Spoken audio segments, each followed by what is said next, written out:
চিলেকোঠা পর্ব 229 থেকে ভাইয়ের একদিন প্রতিদিনে তোমাদের আমি। এখন সকাল 9, বেলা 12:30। তোমরা নিশ্চয়ই ভাবছো এত বেলায় আবার কি গল্প নিয়ে বসেছি।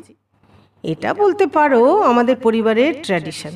বেলা 1টায় চা খাওয়া। বাবা 1টা বাজলেই হাতের সামনে যাকে পেতেন তাকেই বলতেন, কি এক কাপ চা হবে নাকি? তবে আমি বা কেয়া বলার আগে চা বানিয়ে বাবার কাছে বসে যেতাম। এখন আমাদের মেয়েরা সেই পরম্পরা ধরে রেখেছে।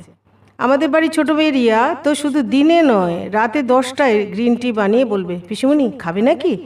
হ্যাঁ বললে সমস্যা কম, আর না বললে মোটামুটি ছোট ডাক্তার হয়ে আমায় গ্রিন টির উপকারিতা সম্পর্কে নাতিদীর্ঘ ভাষণ দিয়ে দেবে। অগত্যা আমায় 1 কাপ চা খেতেই হয়। তবে ওর ডাক্তারিতে আমি বেশ ভালোই আছি। এবার আসি ভাইয়ের গল্পে। প্রায় 1টা বাজে। চা বানাতে বানাতে বলছে, জানিস এই সময় চা খেলে মনটা বেশ ফুরফুরে হয়ে যায়। আমি বলি, আর ভাত খাওয়ার সময় যে পেটটা গুড়গুড়িয়ে যায়?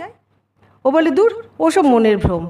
অবশ্য ওটা আমার এমনিই বলা, আমি তো পরম্পরা বাইরে নই। হঠাৎ ভাইয়ের চোখে রিমলে চশমা থেকে একটা গ্লাস পড়লো খসে। ব্যাস, চায়ের জায়গায় চা পড়ে রইল। ভাই হুড় মুড়িয়ে বেরিয়ে গেল। আমি চেঁচিয়ে বলি, কোথায় চললি? ও বলে, দাঁড়া 1 মিনিট আসছি।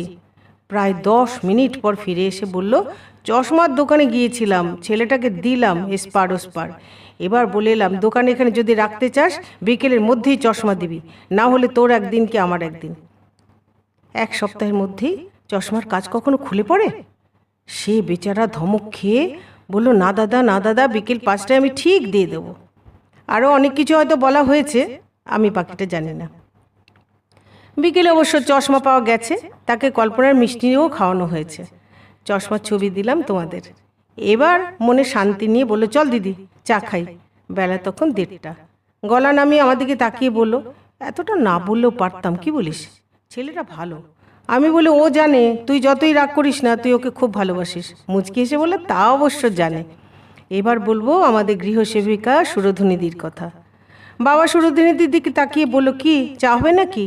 সুরধুনিদি বলল, কেন হইব না কেন, আপনি কইলেই হইব। তোমার মাকে কিন্তু কিছু বলো না। সুরধুনিদি বলল, না না, হেইটা কেন কমু। ইতিমধ্যে মা স্নান সেরে রান্নাঘরে উপস্থিত। কি সুরধুনিদি, আবার কি বানাচ্ছ? বাবা কইতে বারণ করছে। তুমি যাও বাবার কাছে বসো গিয়া, আমি আইতাছি। মা মুচকি হেসে চলে গেলেন। কত ছোট্ট ছোট্ট ঘটনা হৃদয় ঘর আলো করে আছে। ভালোবাসার আলোয় কখনো লোডশেডিং হয় না। শত কষ্টেও ঠিকানা বদল করা প্রিয়জনেরা আমাদের ভুলতে দেয় না। আমরা আছি, ছিলাম, থাকবো। তোমাদের বুক দিয়ে আগলে রাখবো এবং তোমরা খুব ভালো থাকবে। আজ এখানেই থামি, কেমন? সবাইকে অনেক অনেক ভালোবাসা।